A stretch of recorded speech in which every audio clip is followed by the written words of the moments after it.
En direct de la Grande Halle de la Villette à Paris, pendant 3 jours. Pendant 3 jours, la radio du Salon de la Radio. Alors, avec qui on va parler de ça? Alors, on va parler de ça. Alors, je vais les présenter dans l'ordre.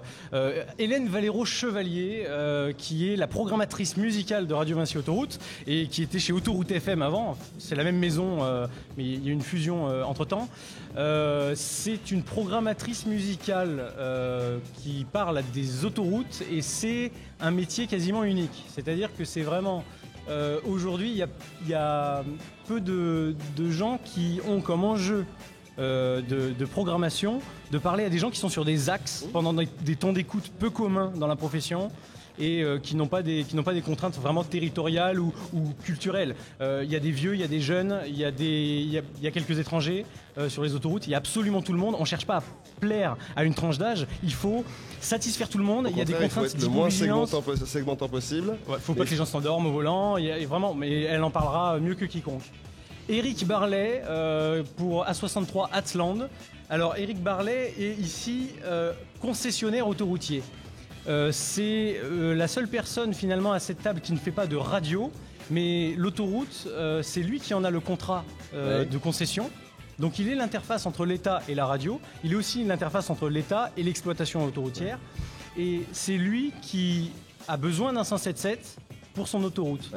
Éric Barlet avec Atland a la particularité d'avoir une autoroute assez petite qui ne fait que 100 km, et pourtant, au même titre que les géants groupes qu'on verra qui ont plusieurs milliers de kilomètres, il a eu besoin de se procurer un programme sur le 177. C'est quoi ce programme? C'est sa radio? C'est une radio, mais on verra. Il y a plusieurs façons de faire de la radio d'autoroute. On peut la faire soi-même, on peut l'acheter, on peut la sous-traiter. On va aborder ça avec lui. Maxime Paillet, c'est le directeur technique de Sanef 177, mais il travaille en fait pour Media Meeting, qui est une boîte qui fait de la radio à la fois au niveau, qui fait de la radio clé en main, hein, finalement, que ce soit du contenu ou des solutions techniques. Et justement, lui aussi va permettre d'aborder une facette d'une façon comme une autre de faire de la radio d'autoroute. Et donc Sanef 177, en plus de ça, partage a des technologies qui sont assez différentes des deux grandes autres radios d'autoroute, Autoroute Info et Radio Vinci Autoroute, qui partagent une plateforme technique extrêmement proche. Maxime Paillet travaille avec des outils différents, mais finalement la mission de service public final de Sanef 177 c'est la même que les autres. Bon, mais les outils sont différents. Avec lui alors, d'accord. Stéphane Fiot qui est ici, alors il ne faut pas que je me trompe de casquette parce qu'il en a tellement que ça devient un sombrero. On va dire qu'il est directeur délégué au projet et développement de Radio Vinci Autoroute et accessoirement rédacteur en chef d'un des principaux sites d'exploitation de la radio. On est bon ou pas? Ouais, c'est ça? C'est parfait, c'est impeccable. Voilà. Bon, il va pouvoir nous parler un peu édito, mais aussi mission. Un 177 c'est quoi? À quoi ça sert? Pourquoi? Qui on est? Où on va? D'où on vient?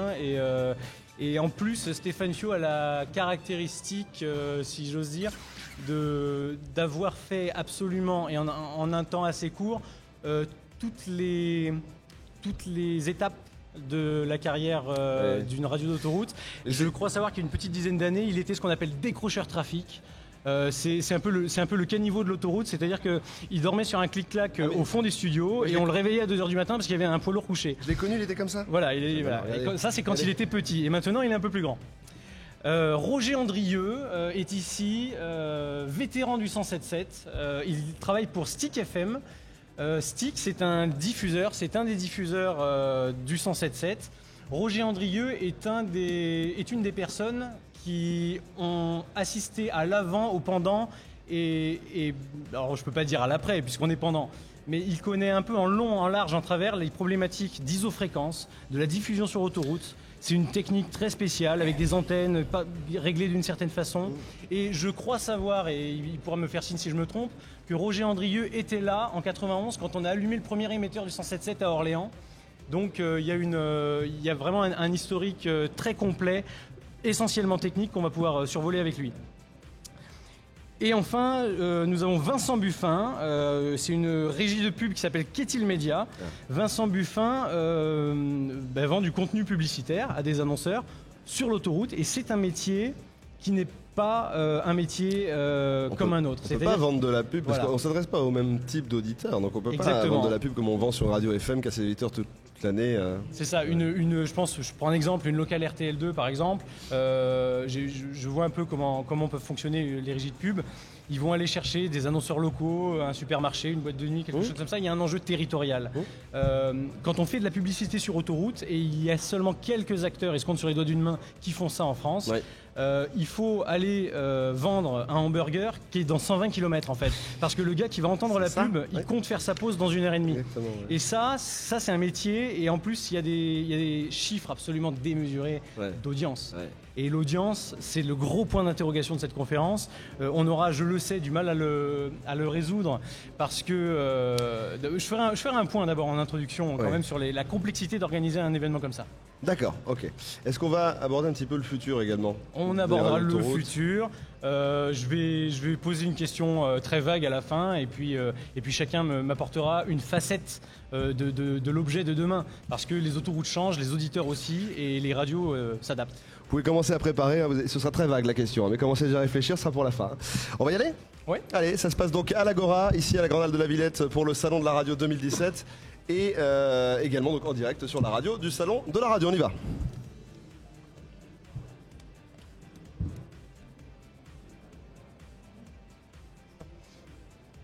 Alors bonjour à tous, donc du coup j'ai pas eu le temps de me présenter. Je m'appelle Florian Martin, je suis un techos. Et une fois n'est pas coutume, moi j'ai un regard extrêmement technique sur la radio. Déjà je ne suis pas un homme de radio, je viens de l'IP, je viens d'Internet, je viens vraiment des réseaux et c'est presque par hasard que j'ai eu l'occasion de travailler dans une radio. Et du coup le regard que j'ai n'est pas du tout un regard radio, c'est un regard extrêmement technique qui est sur la rigueur des systèmes de diffusion. Et ce qui m'a fasciné dans mon expérience au 107.7, j'ai travaillé pour Radio Vinci Autoroute à Avignon, c'est la complexité des infrastructures techniques que je n'ai jamais retrouvée ailleurs dans l'univers radio, y compris quand j'ai travaillé pour un intégrateur et où là j'ai eu l'occasion de visiter les coulisses de grosses infrastructures comme celle d'énergie, comme celle de Lagardère, comme celle du groupe RTL.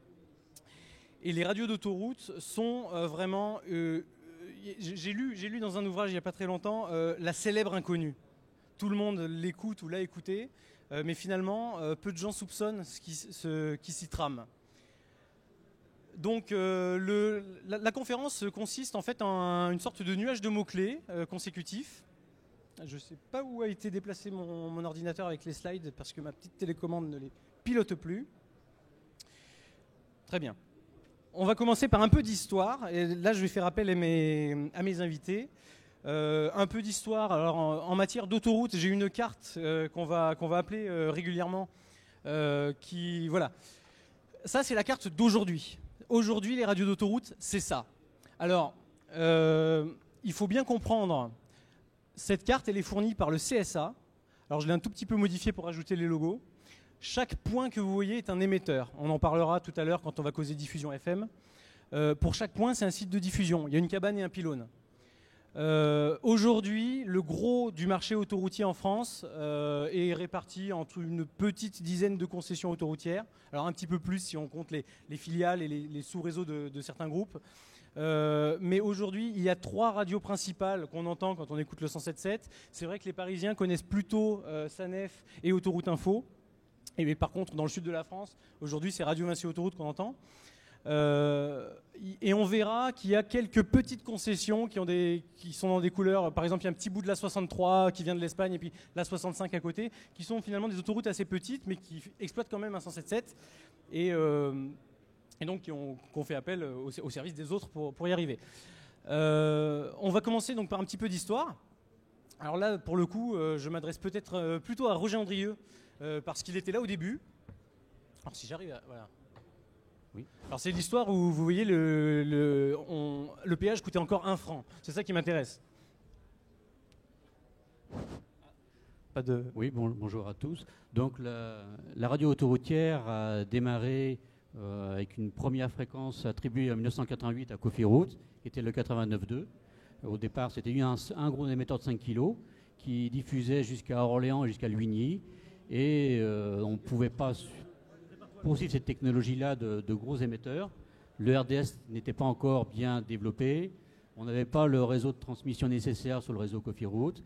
Et donc, on a cherché une technique facile pour les clients d'avoir une seule fréquence sur tout le long de l'autoroute. Donc, en 1989, on a commencé une première expérimentation d'isofréquence sur une autoroute en construction, sur la 71, entre Salbris et Bourges. Et donc, il nous a permis de développer, à partir de 91, le déploiement d'un réseau autoroutier 107.7. Oui, parce que c'est ça l'enjeu en fait. C'est comme les gens sont en mouvement, plutôt que de les faire changer de fréquence tous les quarts d'heure, l'idée c'était de faire une grande fréquence nationale, Voilà, donc avec une technique très particulière. Voilà, il a plus à l'extrême possible, il n'y a pas à chercher sur l'autoradio. Voilà. C'est tout au bout. Tout au bout. L'infotrafic, où, quand, pourquoi à quoi sert l'infotrafic à qui elle est destinée? Alors peut-être Stéphane Fiot a une... À quoi sert l'infotrafic? On en a bien une idée quand même. Déjà éviter le suraccident. C'est le premier objet de l'infotrafic, c'est la sécurité des clients, des usagers. On les appelle comme on veut, mais en tout cas le but est bien là, c'est d'éviter le suraccident et puis après évidemment faciliter le voyage sur autoroute. Le CSA nous a octroyé une autorisation d'émettre pour une seule raison, délivrer de l'infotrafic. Et donc c'est notre mission au quotidien. C'est une mission de service public. Alloué au privé en l'occurrence. Ça c'est important de le préciser puisqu'on ne retrouve pas le 107.7 sur les autoroutes publiques. Alors Éric Barlet, l'infotrafic, quand on est concessionnaire autoroutier comme vous êtes, en quoi ça fait partie de l'autoroute? Ça fait partie de l'autoroute déjà parce que c'est écrit dans nos contrats avec l'État. Donc une société autoroute, c'est d'abord une délégation de service public de l'État sur un entretien, de la maintenance d'infrastructures routières avec des obligations et des services. Et un des services aux usagers, c'est l'information routière, l'information de sécurité routière. Donc au-delà d'une ligne dans nos contrats, je dirais il y en a plusieurs lignes sur le 107.7. Je dirais c'est une obligation forte de l'État vis-à-vis de la sécurité, de l'information des usagers. Et qui dit obligation forte dit derrière tout un tas de contraintes. Donc quand on est une jeune société comme ça d'autoroute, qu'on ne fait pas partie des majors, comme tu le disais tout à l'heure, on se pose la question, soit on part d'une feuille blanche, soit on regarde ce qui existe. Et par rapport à ce qui a été dit avec l'historique depuis 1988, on se tourne naturellement vers ce qui existe. Mais ça on va effectivement l'aborder tout à l'heure sur les différentes façons de faire du 107.7, effectivement, qui dépendent aussi d'un contexte de temps. Quand on avait la feuille blanche pour l'écrire au début des années 90, on avait effectivement, on n'avait pas du tout les mêmes possibilités qu'aujourd'hui quand on vient d'arriver. J'aimerais qu'on parle du delta T. Le delta T, alors il y a quand même une caractéristique qui est essentielle dans une radio d'autoroute et qui est assez unique, c'est que si on compare avec une radio musicale, une radio traditionnelle en 3 lettres, finalement on fait de la radio pour faire de la radio. Alors que dans une radio d'autoroute, non seulement on fait de la radio, mais en plus on a un rôle d'accompagnement, on surnomme souvent ça les copilotes de l'autoroute, et on a un rôle partiel de supervision trafic. Il faut avoir une vision toujours un petit peu permanente et attentive de ce qui se passe sur l'autoroute, de comment on va anticiper le trafic et comment on va gérer ce qui est en train de se passer. Ce que je crois savoir, et ça, Éric Barlet, vous allez me le confirmer, et j'aimerais qu'on évoque même les pénalités, ce genre de choses, il y a ce qu'on appelle un delta T dans les radios d'autoroute. Le delta T, c'est une règle qui est convenue entre l'État et les radios d'autoroute, qui est un temps qu'on arrête à 4 minutes entre le moment où l'autoroute, le concessionnaire d'autoroute prend connaissance d'un événement, par exemple un véhicule en feu sur la chaussée, et le moment où l'information est donnée à l'antenne. Alors voilà, le delta T, j'aimerais d'abord avoir la facette du côté de l'autoroute, comment ça se passe, et puis peut-être que Maxime et Stéphane pourront nous expliquer côté studio, côté radio. Donc, juste une petite précision, c'est pas convenu avec l'État, c'est écrit dans nos contrats. Oui. Donc il y a c'est pas contractuel avec l'État. C'est contractuel avec l'État. Il n'y a rien qui est convenu avec l'État. Tout est écrit. Petite précision. Donc oui. Donc le delta T, c'est quoi? C'est un usager qui est en détresse, un usager en panne, qui appuie sur, on va prendre l'exemple, la borne rouge, le réseau d'appel d'urgence, et donc cet appel remonte au PC. À partir de là, je dirais dans nos SAE, dans nos mains courantes informatiques, on est au T0, prise de connaissance de l'information de l'usager en détresse. Et là, on démarre le chronomètre. Ok. Et donc, par rapport à ce que vous disiez, par rapport à ces 4 minutes, qui peuvent être aussi 8 minutes, je dirais, on a tout un tas de... Oui. Il y a deux seuils, je dirais. Donc, à partir de ce T0, avant que nos collègues de la radio prennent le relais, il y a d'abord l'exploitant qui prend le relais. Parce que quand vous appuyez sur la borne, ça ne remonte pas au 107.7. Ça remonte chez notre exploitant au niveau du PC. Donc, à partir de là, nos exploitants, la prise de connaissance de l'information, je dirais le rentrer dans l'ordinateur, dans le SAE, notre exploitant a 2 minutes pour transmettre l'information au 107.7. Donc en fait déjà là il y a 2 minutes. Alors est-ce que c'est 2 minutes réservées à l'exploitant ou est-ce que c'est le plafond 2 minutes mais si vous faites moins du coup il reste 3 minutes à la radio pour intervenir? Alors ça dépend des différentes sociétés d'autoroute. Nous on a 2 contrats différents. On a un contrat avec l'exploitant et un contrat avec Radio Vinci Autoroute qui est notre partenaire. On verra tout à l'heure comment on en est arrivé là.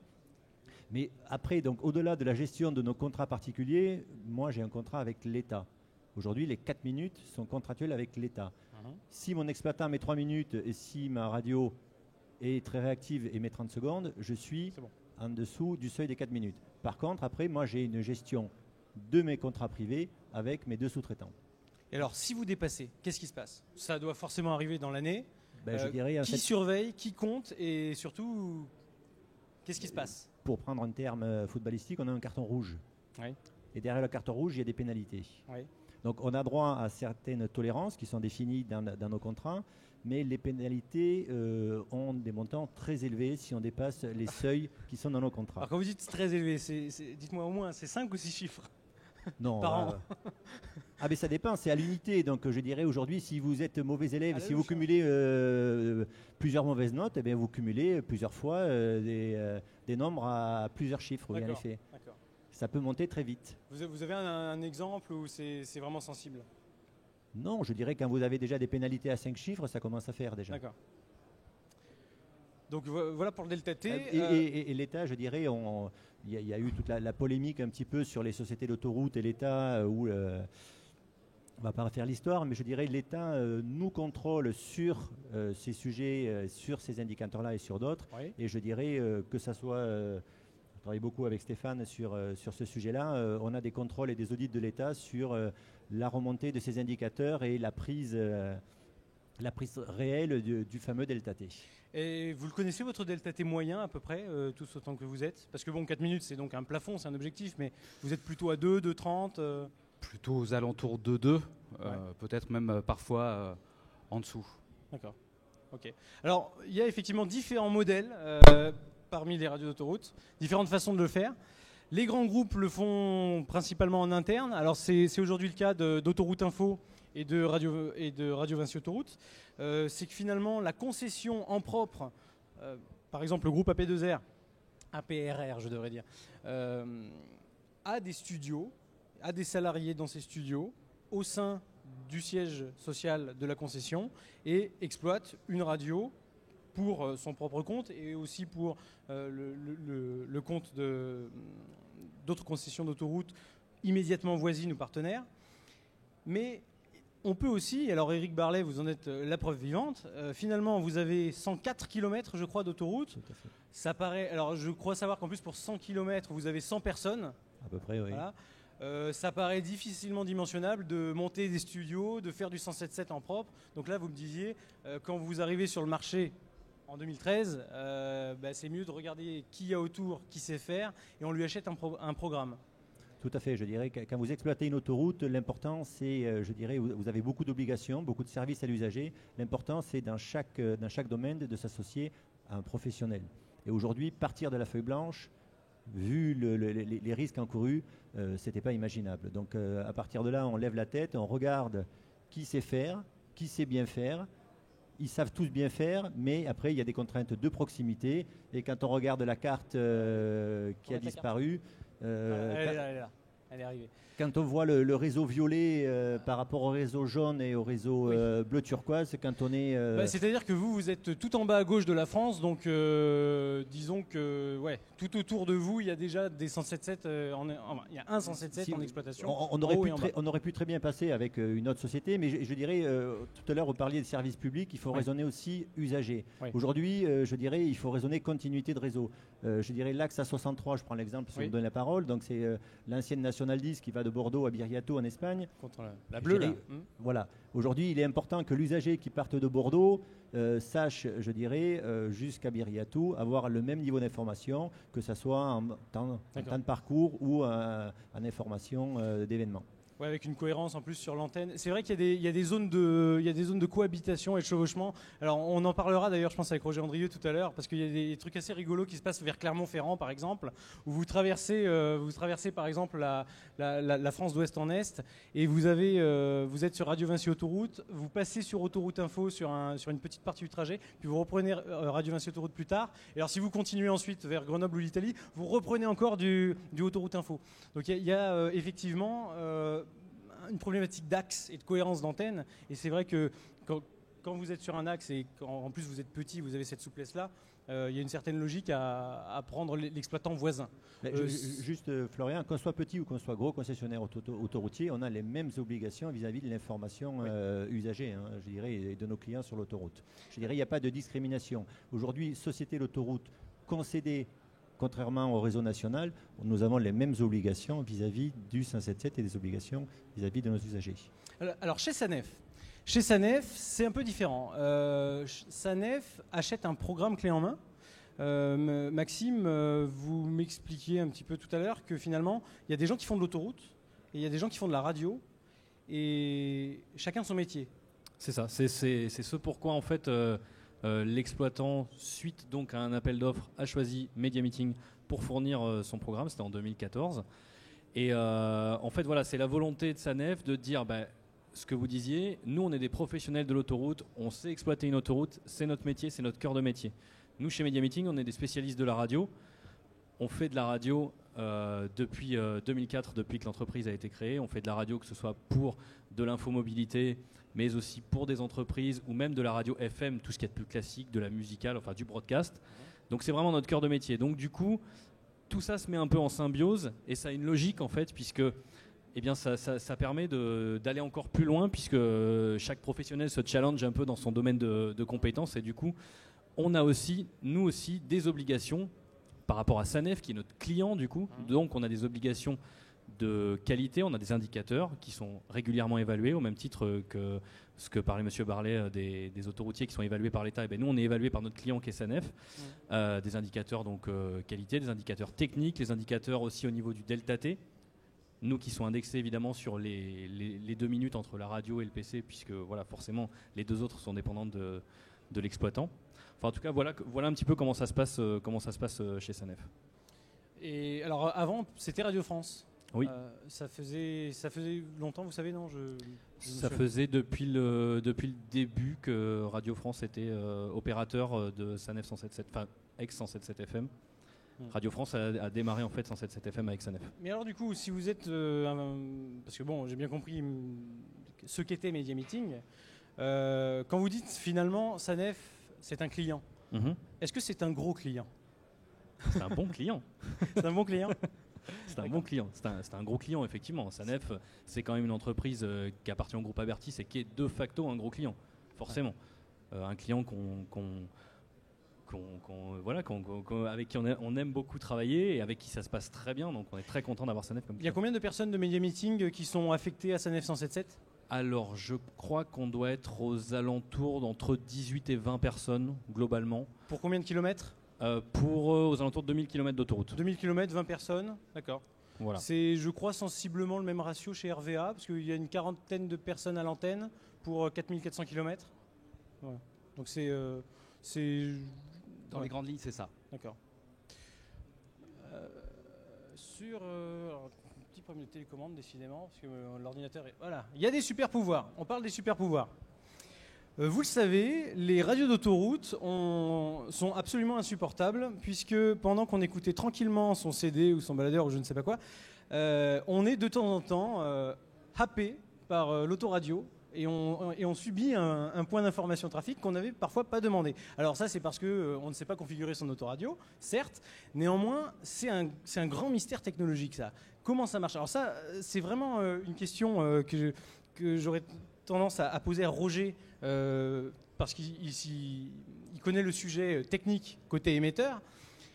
On a évoqué l'isofréquence tout à l'heure. D'abord, j'aimerais que vous rappeliez ce qu'est l'isofréquence et grosso modo en quoi elle est différente d'avoir des sites d'émissions territoriaux. Et les outils un peu spéciaux comme le TA, cette porteuse mystérieuse qui peut rapatrier des auditeurs sur la fréquence, comment elle marche techniquement et comment elle existe réglementairement. Donc déjà, l'isofréquence, c'est donc faut couvrir l'autoroute sur une bande très étroite et en longeant sur 7 à 8 km. En gros, un émetteur fait 7 à 8 km avec 150 watts de PAR. La difficulté, c'est de raccorder 2 émetteurs. Donc, je rentre un petit peu dans la technique. Mais donc, il faut beaucoup travailler les antennes de telle manière à pouvoir émettre toute la puissance devant et rien à l'arrière. Donc là, on a des montages spécifiques d'antennes en ce qu'on appelle en skew. Derrière, il reste un petit résiduel. Et donc là, on se cale, on fait un équilibrage entre ce qui est émis par l'émetteur N-1 et l'émetteur N en agissant sur En fait, le paramètre temporel. Voilà, vous utilisez une partie du spectre FM de chaque émetteur pour synchroniser avec le précédent. Exactement. C'est-à-dire qu'à la limite, on fait en sorte que la phase et l'espace-temps soient rigoureusement égales au point de synchronisation à l'arrière de l'émetteur. Alors ça a été inventé pour l'autoroute ? C'est un moyen qui est nécessaire pour le client qu'il ait un confort d'écoute le long de l'autoroute. Alors j'ai lu quelque part qu'on était censé, quand on était une radio d'autoroute, ne pas dépasser l'autoroute de 5 km environ, pour des raisons d'audimat, j'imagine, ça doit être une problématique CSA. Alors curieusement, cette zone de 5 km est variable selon les vallées ou selon la proximité des sièges sociaux des concessions. Mais comment on fait pour viser? Comment on fait pour suivre la route? Les antennes sont très directives, c'est des antennes log périodiques qui sont azimutées selon l'axe de l'autoroute, ou parfois un petit peu, parce que parfois l'autoroute fait des courbes, donc on essaye de trouver l'azimut moyen pour ne couvrir que l'autoroute. Et quand on arrive parfois à certaines zones où il faut qu'on se protège vis-à-vis d'autres sites, on pince le faisceau, donc en travaillant sur des montages horizontaux d'antennes. Oui, je voulais juste rajouter, sous le contrôle de Roger, qu'il y a les fréquences de l'aviation civile qui sont aussi au-delà du 107.7 à partir de 108. Et puis il y a aussi d'autres radios aussi avec qui on cohabite. Et puis forcément, des fois, il y a des écarts très serrés. Donc voilà. il faut se serrer et caler le 107.7 là-dedans. Sachant quand même qu'au niveau de chaque émetteur 107.7, il y a des dispositifs de sécurité. Dès qu'un émetteur déraille, on le coupe, et il y a un détecteur de raies non essentielles qui permettent donc de détecter des dérives, et il coupe aussi l'émetteur. Donc on a des sécurités pour protéger la bande aérienne. Alors sur le TA en fait c'est un marqueur, c'est un code qu'on émet en FM, et les autoradios qui sont configurées, et c'est la configuration par défaut de tous les autoradios en général, basculent à ce moment-là sur la fréquence qui invoque le TA. Le TA, à quoi il sert? Parce que c'est Traffic Announcement, effectivement, c'est une codification, je crois même internationale pour les radios qui font de l'infotrafic. Mais je crois savoir qu'il y a plusieurs niveaux de TA. Il y a plusieurs niveaux de sollicitation, et qui là, pour le coup, sont pas seulement des problèmes techniques, mais aussi des problèmes de loi. Alors le TA, il y a plusieurs TA. Il y a le TA standard, tout à fait, qui est normé. Il y a le TA EON qui était utilisé il y a quelques années sur les sites de Radio France. Voilà. Donc le principe, c'est que l'émetteur, le journaliste, quand il prend la parole, il active un bouton. Cette information est retransmise avec la bande FM, la bande audio, et donc récupérée au niveau de la tête de réseau et insérée dans un code RDS. Et donc le code RDS, dès qu'il reçoit ce signal-là, donc actionne le pilote. Alors côté studio pur et dur, ça je peux en parler. À la fois chez Autoroute Info et à la fois chez Radio Massy Autoroute, le TA, effectivement, souvent est matérialisé par un bouton, mais il est quand même souvent automatisé par le programme. l'outil de diffusion, mais j'imagine que c'est pareil chez vous. C'est SNF. exactement pareil. Ouais. C'est que généralement, quand le jingle du début de point trafic part, il y a un petit marqueur qui part à côté pour signaler à la tête de réseau sur telle zone de l'autoroute, il y a le point trafic qui commence, on colle le TA et ensuite on le décolle. Et alors, je crois savoir qu'il faut surtout pas oublier de le décoller parce que forcément, si on ouvre le TA, qu'on diffuse les pubs et qu'on le referme, ça pose un problème commercial et éthique et puis réglementaire. On va parler du décrochage parce que je viens d'évoquer les zones. Une radio d'autoroute, comme on voit sur la carte, effectivement un réseau extrêmement large et fort heureusement, celui qui est à Strasbourg en voiture n'est pas intéressé par le bouchon à l'entrée de l'agglomération de Caen. Donc généralement, les radios d'autoroute disposent de plusieurs zones, alors qu'on peut regrouper la nuit quand le trafic est plus faible, et là il y a un animateur qui parle un peu à tout le monde, mais en période de fort trafic, on peut segmenter, aller parler à l'auditeur au plus près, et essayer de faire ce qu'on appelle du décrochage. On considère qu'il y a une action qui nécessite vraiment quelqu'un pour ne parler que de cette zone.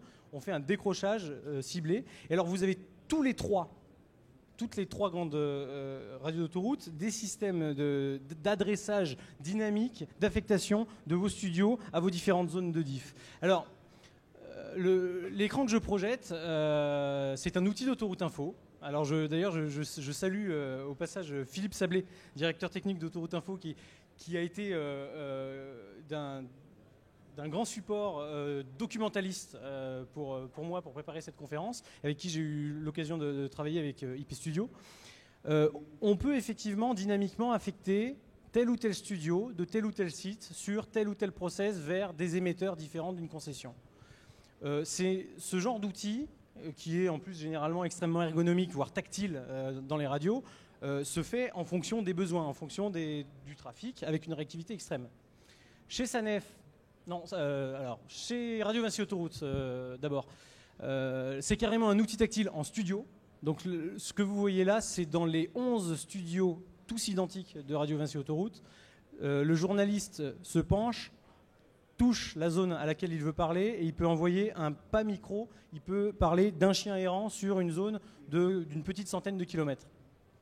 Donc il y a là encore une affectation extrêmement ciblée qu'il est possible de faire. Et alors vous imaginez, ou probablement vous n'imaginez pas, la complexité technique qu'il y a derrière pour gérer ça. Décidément, j'arrive pas à voir le slide de SANEF. J'ai une petite latence sur mon truc. Chez SANEF, alors du coup Maxime, vous allez nous en parler tout de suite parce que c'est l'outil que je connais le moins. Eh bien, chez SANEF, c'est un panneau tactile, exactement comme chez nos confrères, donc un écran tactile sur lequel on va avoir la représentation géographique aussi des zones, ce qui est pas mal aussi pour situer quand on est un petit peu dans l'urgence et qu'on est en train de découvrir une fiche qui vient de nous arriver en studio, enfin un événement. En fait, donc ce système permet, comme vous l'avez dit Florian, de faire des décrochages sur des zones très précises. Alors on le voit là ici sur le schéma, sur la carte. On a des zones, on va dire, classiques et on a des zones un petit peu plus ciblées qui concernent des grands tunnels qui sont notamment sur les autoroutes du Nord, avec le tunnel de Roissy, le tunnel d'Ardelot, qui sont des zones aussi où on peut avoir besoin de cibler vraiment très précisément une information. Donc ça fonctionne de manière très simple. L'animateur, il reçoit son message en studio via le système de SAE. Il découvre sa fiche, il analyse bien évidemment. Ce qu'on appelle, j'essaie de faire la chasse au jargon, je suis désolé, un SAE, c'est donc le logiciel métier de l'exploitant d'autoroute. C'est-à-dire que les outils, il y a un bouchon à tel endroit, il y a un incendie, il y a ceci, ça arrive sur un logiciel, sur un écran en studio, et c'est ce qu'on surnomme un SAE pour système d'aide à l'exploitation, d'accord. Donc c'est un outil qui est commun aux autoroutiers et aux exploitants radio.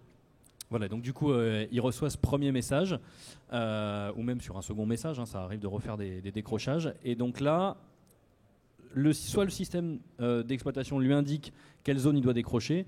En fonction des radios, ça peut changer. Je ne sais pas comment c'est fait chez nos confrères. Il y a le nom de l'autoroute, donc après le journaliste connaît son réseau. Et... En général, le journaliste évidemment connaît son réseau. Et puis, ça lui permet de décrocher donc, sur la zone correspondante.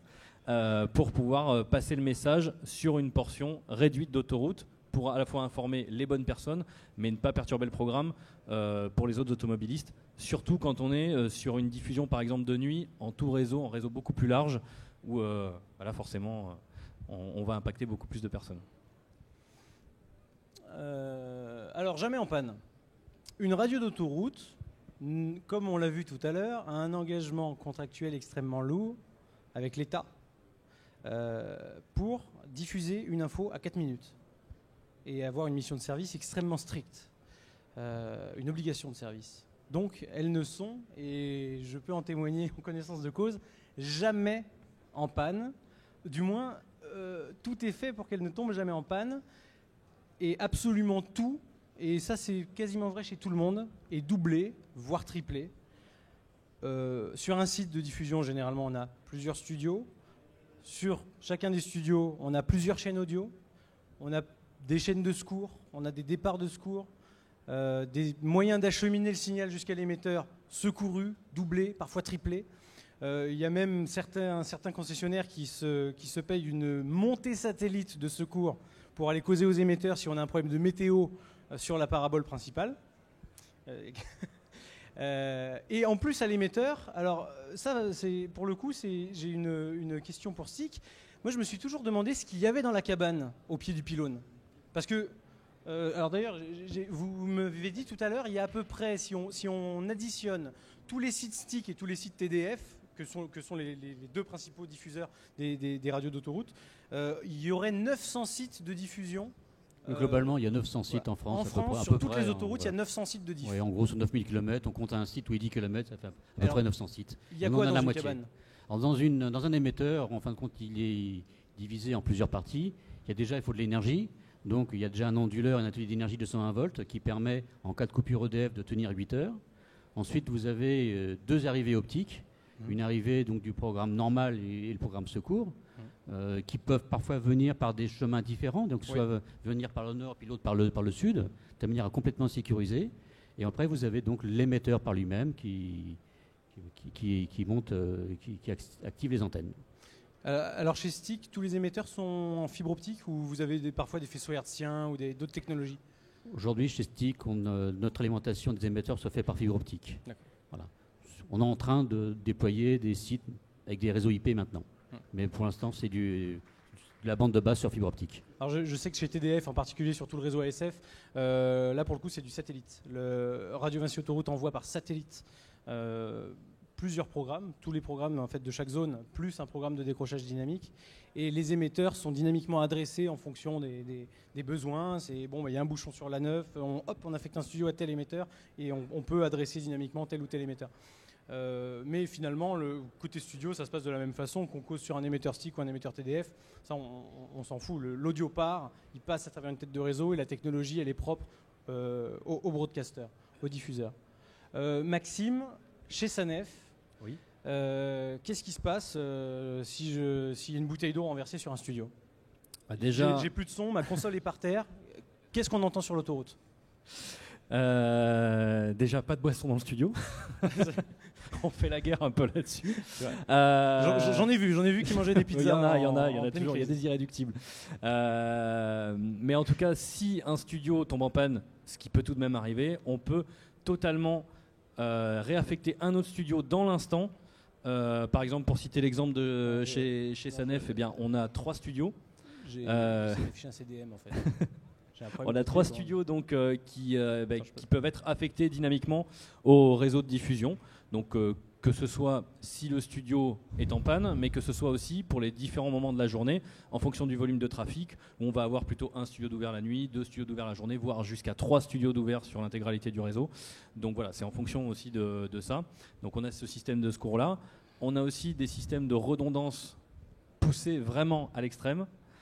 C'est-à-dire, pour faire simple, par exemple, le serveur de diffusion, ce qui va diffuser la musique, tous les éléments du programme. Il y a un premier serveur principal. Si ce serveur tombe, il y a un serveur de secours. Si le serveur de secours tombe, les diffuseurs ont une base autonome et peuvent tourner aussi de manière autonome. Il en va de même sur toute la partie audio sur IP. Tout ce qui est switch réseau, tout ça est redondé. Tout ce qui est switch réseau côté informatique, mais aussi audio sur IP, c'est-à-dire si les switches tombent, on récupère des fonctionnalités via d'autres. Enfin bon, voilà, tout est redondé. Les traitements de son sont doublés, que ce soit pour la partie micro, que ce soit pour la partie diffusion, pour aller vers le programme principal, programme secours, avec exactement les mêmes réglages. Enfin voilà, tout est rebouclé. L'écran tactile, on en parlait tout à l'heure, les écrans de décrochage de zone, on a un écran tactile. Et si l'écran tombe en panne ou si quelqu'un là aussi renverse une tasse dessus, eh bien, on a toujours le panneau à boutons qui permet aussi de faire les décrochages de zone avec des vrais boutons en dur physique. Voilà, tout est redondé en fait. Donc on a une sécurité bouteille d'eau en studio, on a une sécurité panne d'émetteur. Et Stéphane, chez vous, il y a une sécurité météorite même. Puisque vous avez un plan de reprise d'activité avec des sites, avec des têtes de réseau de secours. C'est en cascade en fait. Est-ce qu'il n'y a pas une grande part de paranoïa dans l'exploitation autoroutière? Oui, mais il faut être paranoïaque. La sécurité des clients, c'est à ce prix-là. Donc du coup, s'il y a un studio qui tombe en panne sur un site, on peut basculer sur un autre studio du même site. Si c'est tout le site qui tombe, on est aussi en mesure de basculer pour Radio Vinci Autoroute sur un site distant. Donc dans l'autre cas, Mandelieu, qui sert de poste de secours à nos studios d'Avignon. Et si Mandelieu tombe, nous avons aussi des locaux qui se trouvent à Cannes, des studios de secours. Donc oui, sécurisé au maximum. Quelque chose qu'on ne dit pas, Florian, c'est que là, ce qu'on dit, ça a l'air d'être une usine à gaz, et ça l'est d'ailleurs. Mais moi, je voudrais aussi qu'on parle des exploitants, donc des journalistes, des animateurs. Et ça veut dire qu'ils doivent connaître tout ça. Mais on y vient. Parce que je vais vous poser des questions sur votre personnel quand même. Parce qu'effectivement, pour l'instant, on sait qu'on sait secourir les problèmes techniques, mais on parlera effectivement du secours humain. C'est-à-dire que si le journaliste ne se lève pas le matin et ne se pointe pas à l'heure au studio, là aussi on a des plans B, des plans C, des plans D et plein de solutions. Avant ça, on va aborder quand même les outils d'antenne. Alors à défaut d'avoir des journalistes qui se lèvent tôt, il faut avoir des journalistes qui ont des bonnes lombaires quand même. Dans une radio d'autoroute, comme je vous expliquais tout à l'heure, c'est une radio avec des outils de radio, avec un programme, avec de la musique, avec les outils traditionnels qu'on trouve dans un peu toutes les radios. Mais en plus, il y a tous les SAE, donc les systèmes d'aide à l'exploitation, qui sont les outils métiers des autoroutiers, qu'il faut afficher. Donc on se retrouve avec une problématique d'ergonomie et d'encombrement. Alors, Philippe Sablé, directeur technique d'Autoroute Info, est un cas d'école en matière d'intégration et d'ergonomie. Parce qu'il a un petit plaisir personnel pour le développement et pour le soin apporté aux interfaces tactiles. Et il a réussi à rassembler une partie d'émissions radio, mais aussi exploitation, au sein d'un écran tactile multifonction. Finalement, l'opérateur à l'antenne peut, d'une seule interface, piloter un certain nombre d'outils d'antenne, prendre la voix sur le réseau, mais aussi afficher des synoptiques, afficher les échangeurs, savoir quelle autoroute commence où et s'arrête quand. Donc j'ai projeté une photo de ces studios. On a quand même les autres sites où là c'est un petit peu plus encombré. Alors là, Maxime, combien d'écrans pour une personne? Au total, il y a 10 écrans. 10 écrans. Quand on est en mode un seul animateur, après quand on passe à double voix, on rajoute 2 autres écrans pour le présentateur en fait, qui va assurer l'émission. Sur ces 10 écrans, alors il y a un retour caméra, il y a un écran tactile de décrochage, il y a 3 écrans pour le logiciel de l'exploitant, donc le SAE, ce fameux SAE. Il y a 2 écrans pour le diffuseur, pour le WinMedia en l'occurrence chez nous. Il y a un écran pour le trafic en Ile-de-France, donc citadin. Et il y a un autre écran qui est du report bureautique pour que le présentateur puisse avoir aussi ce qu'il écrit sur son ordi de bureautique à côté à l'antenne. Voilà, globalement, je dois avoir fait le tour des 10 écrans. Et alors, combien de téléphones? Combien de téléphones il faut? Parce qu'il faut bien les avoir, les infos. Quand les exploitants de l'autoroute d'Éric Barlet veulent signaler la tournure d'un événement sur la petite autoroute A63, comment ils communiquent avec la personne en studio? Dites-lui qu'on ne fait pas par téléphone, le pauvre là. Non, on est passé à une autre ère. Il y a des téléphones. Alors on l'utilise le téléphone quand on a vraiment besoin de comprendre quelque chose. Ouais. On a évoqué le cas des SAE, des systèmes d'aide à l'exploitation.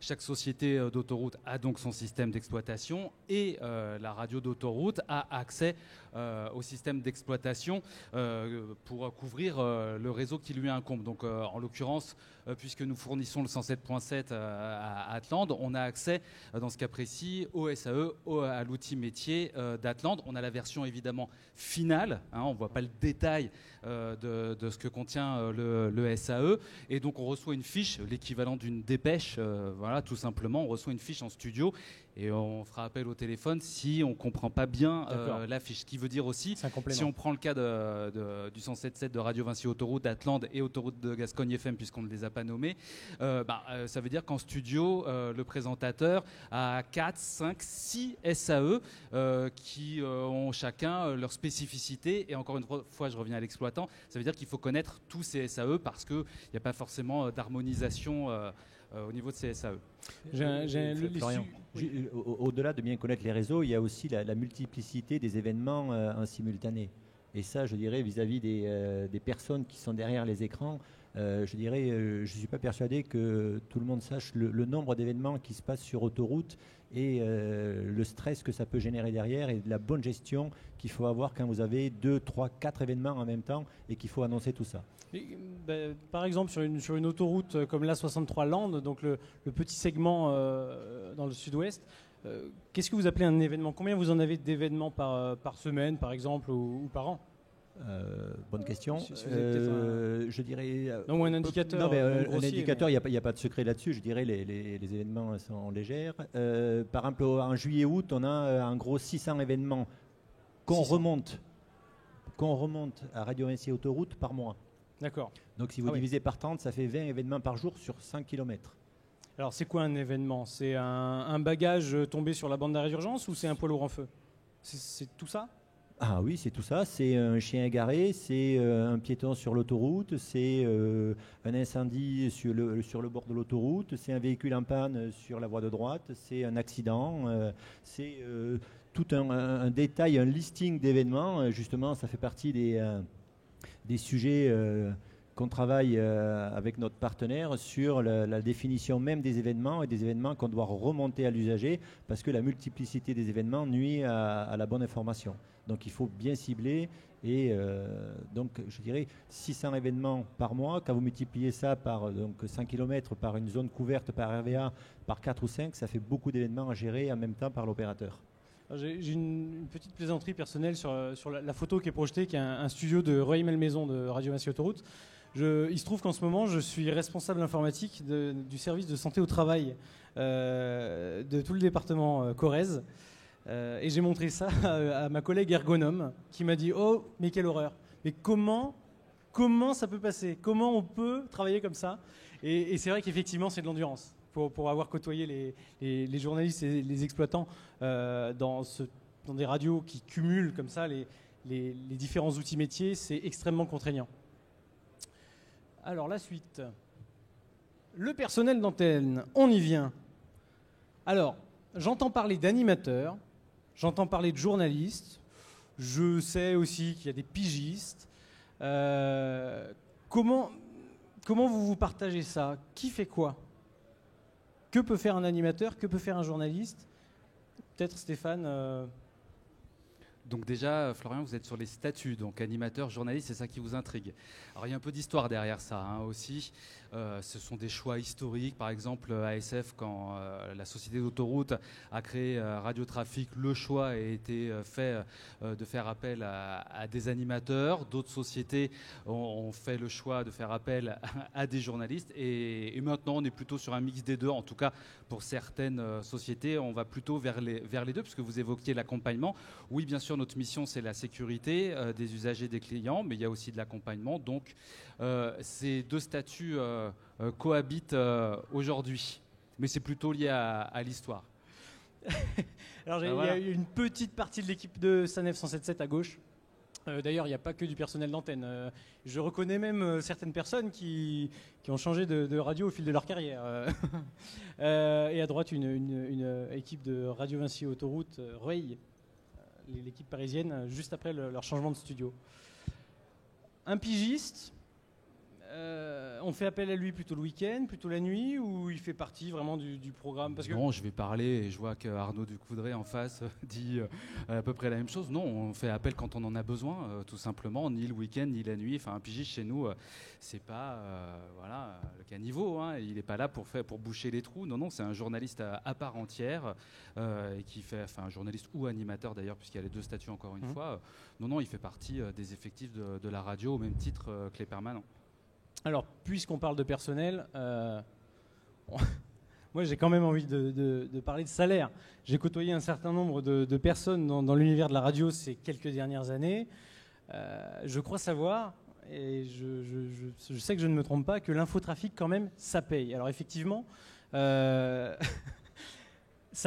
y a une raison pour laquelle ça paye. Ah, c'est à moi ça aussi le salaire. Oui, d'accord. Alors, je n'ai pas de chiffres à communiquer. Oui, enfin, soyons honnêtes, je pense que c'est une des radios. Mais si vous n'avez pas de chiffres, moi j'en ai. D'accord. Alors allez-y sur les chiffres. Je sais qu'un pigiste, alors par exemple dans le cadre de Radio Vinci Autoroute, un pigiste doit toucher à peu près 130 € la pige. Ce qui, s'il a un équivalent 35 heures, doit avoisiner les 2000 € net à la fin du mois. Et c'est un pigiste début de carrière qui fait de l'infotrafic. En équivalent 35 heures. Vous leur direz si vous trouvez que c'est bien payé, ils seront ravis de l'entendre. Mais du coup, effectivement, ils sont plutôt bien rémunérés comparé à ce qu'on peut voir ailleurs dans d'autres radios. Si on va dans une locale musicale, c'est... Pardon ? Si on prend une locale d'une radio musicale, c'est bien pour ça que je dis ça. Planché, voilà. Ouais, on se doute bien. Mais enfin, on voit aussi que le niveau de connaissance pour le 107.7 est quand même, mais pas tout à fait le même. Il y a l'aspect technique qu'on a largement évoqué jusqu'à présent. Ça veut dire, je le disais tout à l'heure, qu'il faut connaître ses spécificités techniques. Ça demande de la formation, beaucoup de temps pour apprendre tout ça. Et puis après, il y a la spécificité de notre métier, qui est l'infotrafic. Oui, le 107.7 peut avoir une image auprès de certains d'une sous-radio. C'est compliqué. On ne fait pas que lire une fiche en studio avec un accident au kilomètre temps en direction 2. C'est un vrai métier. Je peux vous assurer que, vous parliez des pigistes, quand il y a un pigiste qui arrive chez nous, il se rend compte que c'est un vrai métier, et généralement on fait un peu moins le fier quand d'un seul coup on est parachuté à l'antenne et que vous avez 10 cm de neige sur l'autoroute A7 le 27 février, vous vous rendez compte qu'en fait l'image que vous pouviez vous faire du 107.7 n'est pas tout à fait celle que vous vivez en studio. Donc oui, il faut connaître la technique, il faut connaître l'exploitation de l'autoroute, parce qu'on ne parle bien que de ce qu'on connaît bien, et ça mérite peut-être les chiffres que vous avez avancés. Je voudrais aborder la gestion de crise, si j'y arrive. Bon, remarque, on n'a pas besoin du titre. Comme vous venez d'évoquer la neige, par exemple, quand il y a de la neige. Non, mais là, il n'y a pas de neige sur mes images, mais effectivement, la gestion de crise, ce qui n'existe pas dans une radio qui ne fait que de la radio. À part éventuellement aussi une radio qui fait de l'information générale, et il y a par exemple une campagne politique ou des choses comme ça nécessite un certain nombre de ressources, une gestion d'antenne assez complexe. Mais la gestion de crise au sens autoroutier, ça peut complètement métamorphoser votre planning. Complètement.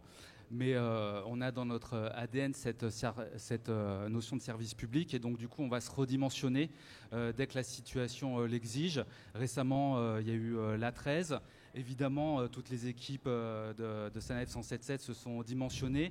Il n'y a pas si longtemps que ça, la semaine dernière, il y a eu l'autoroute A7 qui a connu un événement neigeux. Évidemment, on s'est dimensionné, on a ouvert des studios supplémentaires, on a créé des zones grâce aux émetteurs qui n'existent pas. C'est-à-dire qu'on a dédié une série d'émetteurs juste à la zone qui pose problème pour pouvoir couvrir au plus près la situation, en l'occurrence dans la vallée du Rhône. On a eu le cas avec un camion-citerne il y a 15 jours qui s'est couché sur l'autoroute, et on a adopté la même façon de faire. Donc oui, en fonction des situations, on va se redimensionner évidemment. Maxime, au niveau technique, quand il y a une gestion de crise, comment ça se passe? Est-ce que vous avez besoin d'être sur place? Décidément, je ne vais pas arriver à changer de page. C'est pas grave. C'est quoi une gestion de crise quand on est technicien d'une radio d'autoroute? Ça peut être à plusieurs niveaux. Comme le disait Stéphane, ça peut être il faut qu'on dédie un studio sur une zone particulière ou sur un réseau particulier. Là, ça va être de la mise en place technique. Forcément, on va y avoir des choses à faire, puisque c'est des choses qui ne sont pas forcément prévues dans le mode d'exploitation nominal de la radio. Donc voilà, il va falloir faire face à un petit défi technique et à essayer de mettre tout ça en place.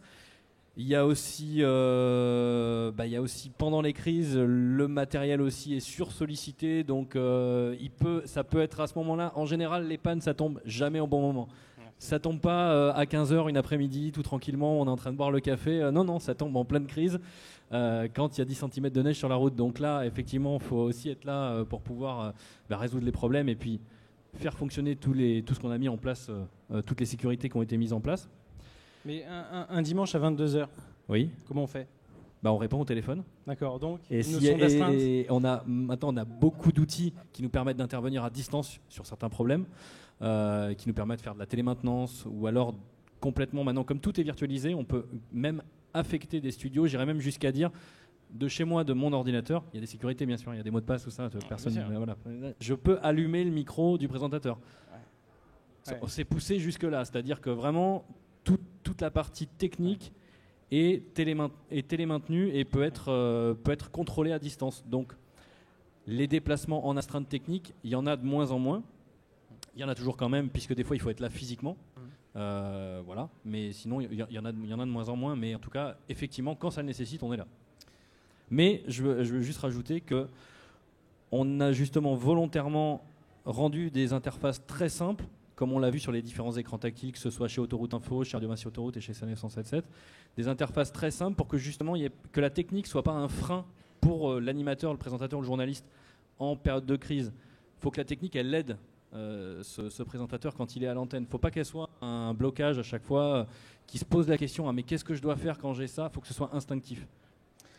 Alors, comment on explique son job autour de soi ? On l'évoquait tout à l'heure sur la radio du salon. J'expliquais que moi, finalement, à chaque fois que je dis que j'ai travaillé pour le 107.7, souvent il y a une vision extrêmement réductrice ou très cliché du c'est quelqu'un dans un bureau avec un micro qui parle sur l'autoroute. Mais alors, pour le coup, la question est à la fois pour Stéphane, pour Maxime, mais même aussi pour Hélène. Comment on explique, comment on transmet ça ? Allez Hélène. Quel est votre métier, Hélène ? Bonjour Hélène, qu'est-ce que tu fais dans la vie ? Depuis toute petite. Voilà. Moi je m'occupe de la programmation musicale de la radio, d'autoroute, qui en l'occurrence est Radio Vinci Autoroute. Ça fait plus de 20 ans. Et donc je suis amenée à faire un programme tous les jours, plus de 360 titres par jour. Pour accompagner les auditeurs. C'est facile à expliquer ça ? Parce que la musique sur une autoroute. Moi je vais faire l'avocat du diable. La musique sur une autoroute, c'est une playlist d'ascenseur. C'est un métier ? Oui, c'est un métier. C'est un métier parce que c'est compliqué en plus la radio d'autoroute. Très compliqué comparé à d'autres radios où on choisit une cible. Voilà, Énergie, ils ont choisi les 15-25 et ils vont cibler ces auditeurs-là. En revanche, nous, on a des gens sur l'autoroute qui ça va de 7 à 77 ans, quoi, comme disait la chanson de Sardou. C'est-à-dire qu'il faut essayer de séduire un maximum de gens, tout en sachant que le cœur de cible de notre radio, c'est plutôt 35-45 ans. J'ai dit vraiment le cœur de cible. Hein. Sinon, effectivement, ça va de 25 à 65 ans, quoi. Voilà, vraiment. Mais, Stéphane, côté éditorial, comment on plaît à tout le monde ? C'est quoi le job de faire de l'édito sur une autoroute ? On ne plaît pas à tout le monde. On va essayer de ne pas déplaire. Voilà. Et la musique en est un bon exemple. Mais c'est vraiment très difficile.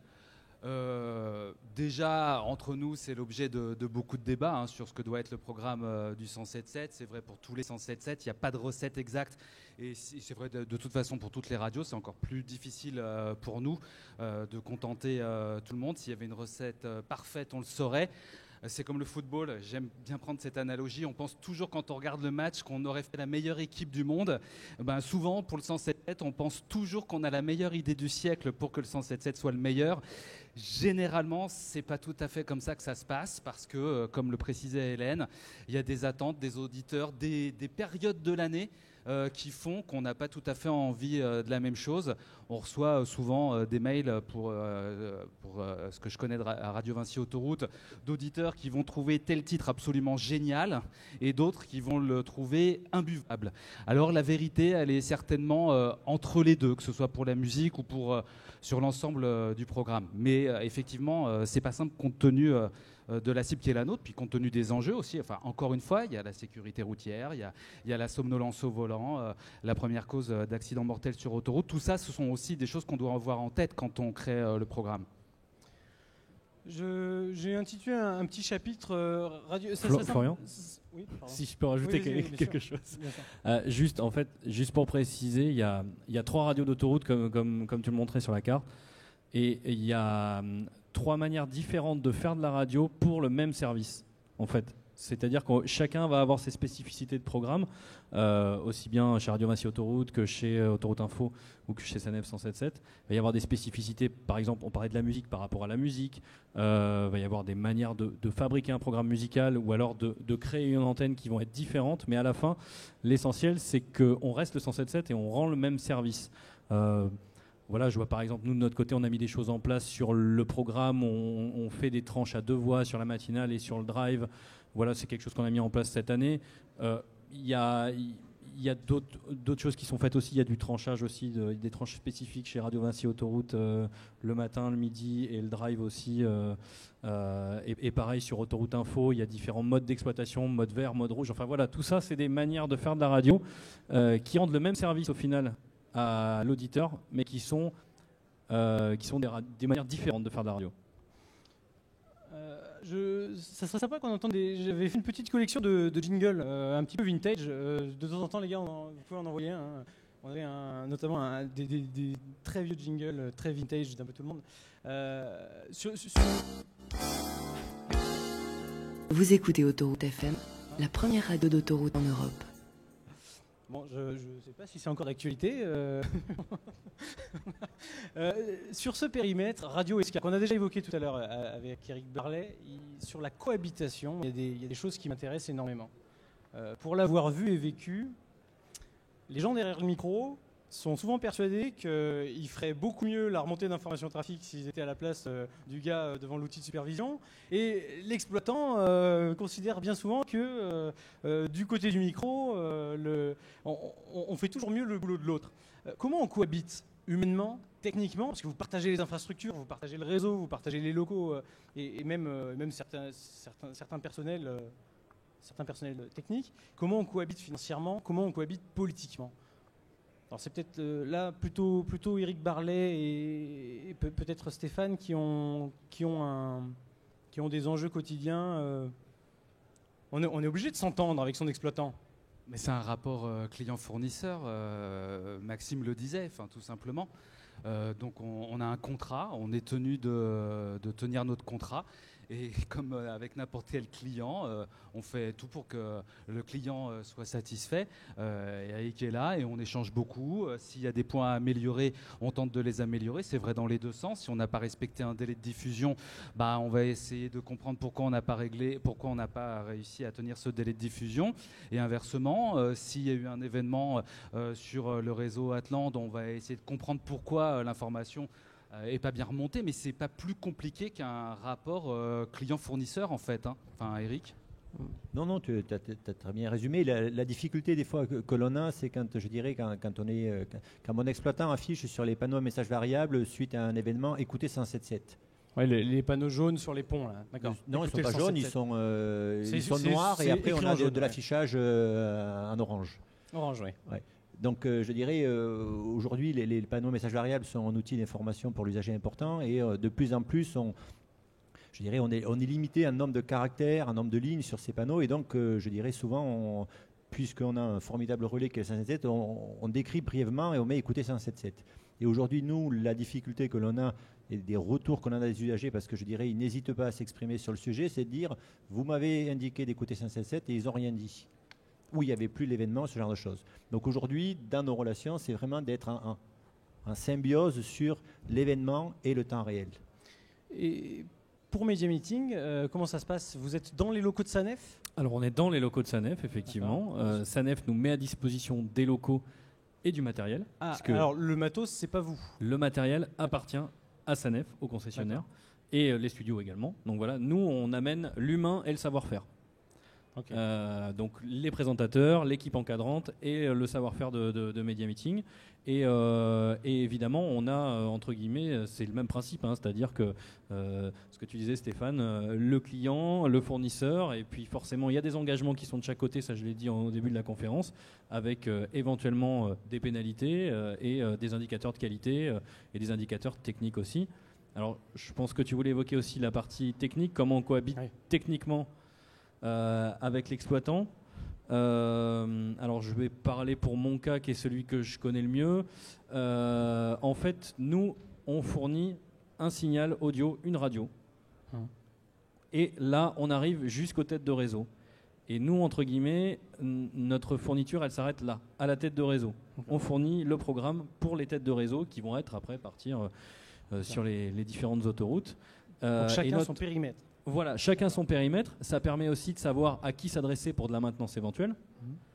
Même si ça ne nous empêche pas de collaborer étroitement sur des projets techniques, notamment de rénovation technique. On vient de le faire là il n'y a pas longtemps, puisqu'on est en train de rénover l'intégralité du réseau SAPN, donc les autoroutes de Normandie, pour ceux qui ne connaissent pas l'autoroute A13 et la 14, qu'on rénove intégralement avec l'aide de l'exploitant Sanef et également l'aide de STIC qui participe au projet, et nous, Media Meeting aussi, inclus au projet, pour que tout ça se fasse en symbiose et qu'au final les idées elles fusent et que les idées se réalisent tout simplement, et qu'on fasse le meilleur boulot possible tout simplement, c'est ça. Donc là par exemple, avec l'aide de STIC et avec l'aide de l'exploitant, et nous en apportant notre savoir-faire radio, on va faire une transmission intégrale du studio, donc du micro au présentateur jusqu'à l'émetteur, intégralement numérique. Modulé en numérique, donc voilà, je ne vais pas rentrer dans les détails techniques, mais en tout cas c'est une transmission intégrale en numérique, tout confondu, tout est dans le signal, du micro jusqu'à l'émetteur. Et ça a pu être fait grâce à la collaboration de STIC et de la direction des technologies et supports de Sanef. Alors, les vacances, est-ce que ça existe, les vacances? Parce que dans le monde de la radio, il y a une saison. Généralement, on commence à relâcher un petit peu le pied en mai. En juin, il n'y a plus grand monde. En juillet, il n'y a plus personne. Et ça devient la fête du voice track. Mais c'est l'inverse chez les radios d'autoroute. Parce que les ennuis commencent quand les gens partent en vacances. On pourrait demander à Autoroute Info à quoi ressemble l'A6 quand tous les Parisiens décident de descendre en direction des stations de ski. C'est quand même quelque chose de... C'est un événement, c'est aussi vrai plus bas, sur les axes qui mènent à travers la vallée du Rhône jusqu'aux côtes de la Méditerranée chez Radio Vinci Autoroute.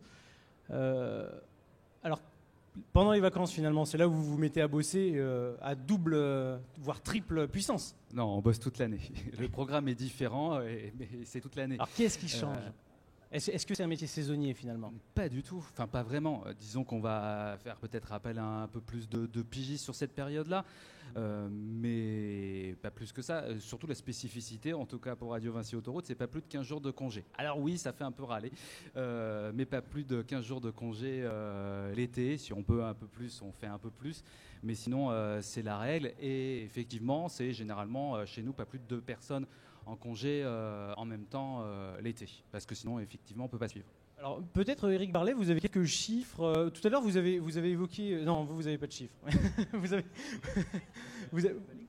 Non, mais ce que je veux dire, vous avez évoqué qu'en juillet-août il y avait un nombre d'événements qui était effectivement supérieur à la normale, mais en gros c'est quand les périodes d'affluence, c'est quand que les ennuis commencent? Mais c'est toute l'année. Je dirais, c'est clair que je dirais comme tous les autres mes confrères autoroutiers, on a une affluence en juillet-août au niveau du trafic, mais je dirais les ennuis sont toute l'année et les préoccupations sont toute l'année. Alors vous êtes un petit peu trop bas et près de la côte atlantique pour avoir de la viabilité hivernale, je crois. Il n'y a pas trop d'enjeux neige sur la côte basque? Non, je dirais si la viabilité hivernale commence au salage préventif, oui, on en fait un peu. Ouais. Mais, et on informe nos amis de 177, mais je dirais du curatif, j'espère en faire le moins possible, et puis de la lame encore moins, quoi, comme on dit chez nous. Côté SANEF, il y a un mois pire qu'un hivernale, autre. on est en plein dedans. En plein dedans, la viabilité hivernale. Ouais. Donc la viabilité hivernale. Puis on en a eu beaucoup cette année, enfin malheureusement. On sort les chasse-neige, on sort le sel. Il y a des équipes sur le terrain en astreinte partout parce que ça peut dégénérer. J'en ai fait l'expérience, j'ai été coincé. Il y a des astreintes à la fois sur le terrain côté exploitation et il y a des astreintes à la fois en radio aussi pour pouvoir assurer une quantité d'informations plus importante à diffuser. Et tout ça bien sûr dans l'urgence parce que rien n'est prévu et tout est dans l'urgence. Donc l'idée c'est de savoir, si c'est ça aussi notre cœur de métier, c'est de savoir gérer l'urgence. Mais aussi à chaque autoroute, son type de trafic. On parlait des autoroutes plutôt des vacances, d'autoroutes plutôt sur trajet en semaine. Chaque autoroute a ses caractéristiques de trafic. Et donc du coup, chaque programme aussi, 107.7, s'adapte aux caractéristiques de trafic de chaque autoroute, forcément. Il y a des autoroutes qui ont plus des trajets domicile-travail, il y en a d'autres qui ont des trajets plus saisonniers sur les vacances. Par exemple, nous chez SANEF, on est plutôt sur du domicile-travail sur les réseaux nord et est, et sur le réseau SAPN, on va être plutôt sur un trafic de week-end, puisque beaucoup de Parisiens vont en week-end en Normandie, donc voilà, c'est notre trafic régulier sur la 13. Alors ceux qui sont présents au Salon de la Radio auront l'immense plaisir de découvrir l'autoroute A7 en 1964, je crois. Qui était on voit qu'au design des voitures, des choses ont changé depuis. Et à l'époque, il n'y avait pas le 107.7. Donc vous voyez, tout le monde partait en même temps en vacances et c'était un peu l'horreur. 96 points de trafic.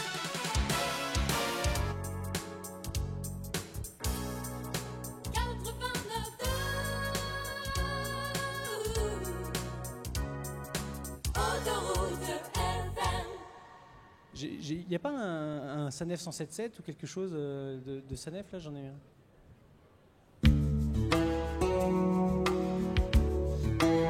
C'est pas nous. 1993, une première dans l'histoire de la FM, vous pouvez suivre nos programmes sans changer de fréquence sur près de 600 km d'autoroute. Autoroute FM 107.7.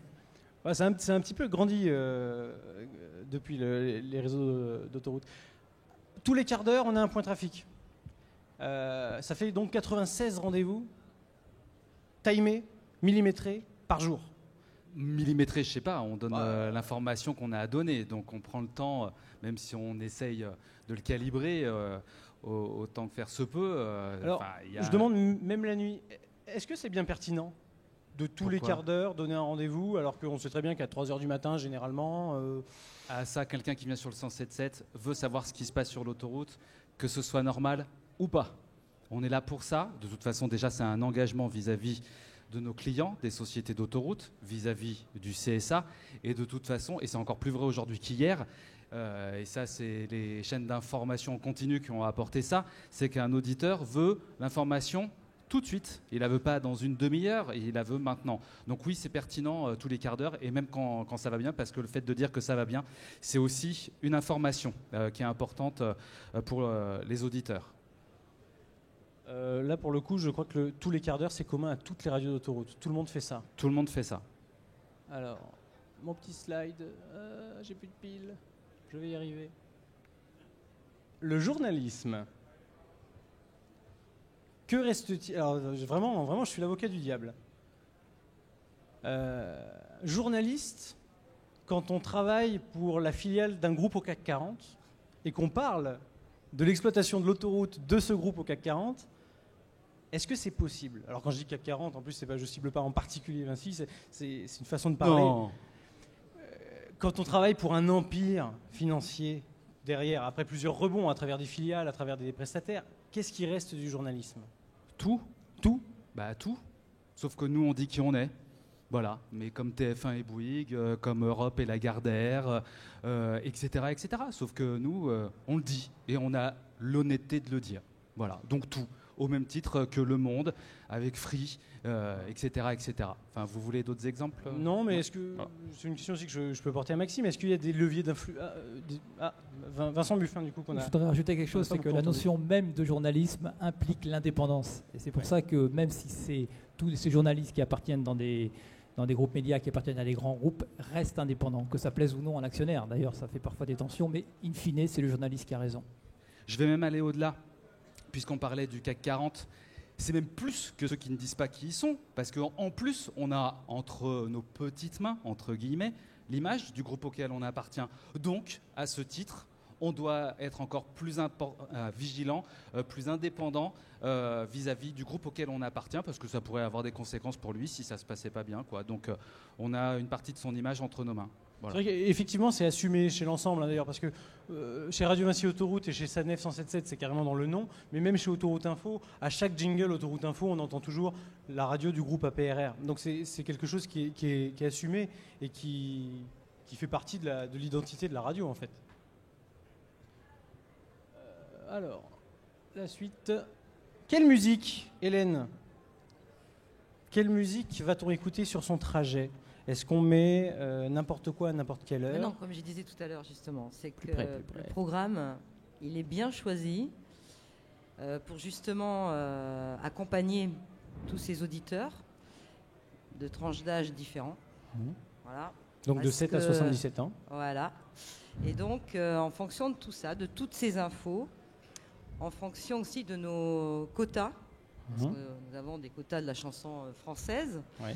Donc, on est obligé de faire un minimum de 40% de chansons françaises.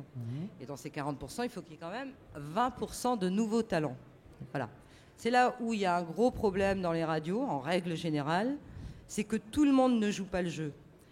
Et sur le 107.7, eh ben, effectivement, nous, on essaye de jouer le jeu parce que non seulement ils sont diffusés sur la radio, et en plus, eh bien, ils sont interviewés et on est là pour faire leur promotion, pour dire qu'ils existent, qu'il y a des nouveaux talents, ben voilà, comme les Vianney, tous ces gens qui sont arrivés via Aveneur, Célassiou, mais aussi en chanson française, comme les Black M, tous ces petits noms de la chanson française qui sont devenus des gros, voilà. Parce que Maître Gims ou M. Pokora, ils ne sont pas arrivés comme ça, voilà. Il a fallu les soutenir. Et nous, en tant que radio d'autoroute, eh bien, on est bien présents sur ce créneau-là. On en fait en sorte que cette chanson française existe sur notre antenne. Et d'où nombreuses interviews et de nombreux artistes aussi sur la radio. Vous voyez, il n'y a pas que du trafic. Non, parce que moi, je vous écoute depuis tout à l'heure, le trafic, tout ça. Okay. Oui, on y arrive. Mais il faut savoir quand même que... C'est 70% du temps d'antenne voilà. sur la radio d'autoroute. C'est-à-dire que c'est beaucoup plus que sur les radios musicales, paradoxalement, qui font moins. Voilà. Avant tout, Florian, on fait de la radio. Voilà. Avant tout. Le trafic, c'est notre priorité, mais avant tout, on fait de la radio. Tous autant qu'on est, on est des gens de radio. Et tous autant qu'on est, on est des professionnels de la radio. On est tous, on arrive tous de...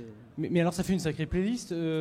Tu connais le nombre de titres dans la base musicale? Oui, nous, si vous voulez, sur Radio Vinci Autoroute, en comparaison d'une radio. Je travaille à peu près avec 3500 titres.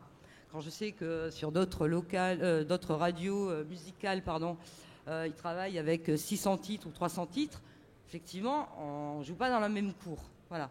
Donc nous, notre programmation musicale est assez éclectique. On joue de la nouveauté, on joue des golds. Les golds, c'est les anciens titres. Voilà. On joue avec les rythmes aussi pour ne pas s'endormir au volant. Exactement. C'est-à-dire que je voulais en venir. On enchaîne parfois un Stromae avec un slow. Oui, tout à fait. Mais en règle générale, on essaye de rester sur du mood tempo, enfin du rythme moyen. Voilà. On peut passer de la dance, on peut passer presque toutes sortes de musique si justement elle est bien amenée dans le programme. Et nous travaillons justement quart d'heure par quart d'heure. Donc dans un quart d'heure, vous avez le plus souvent 3 titres, sauf en période de fort trafic où là, la musique est malmenée, on n'a plus les 3 titres, on peut avoir 2 titres. Et si en plus il y a de la publicité, alors là on peut avoir plus qu'un seul titre. Voilà.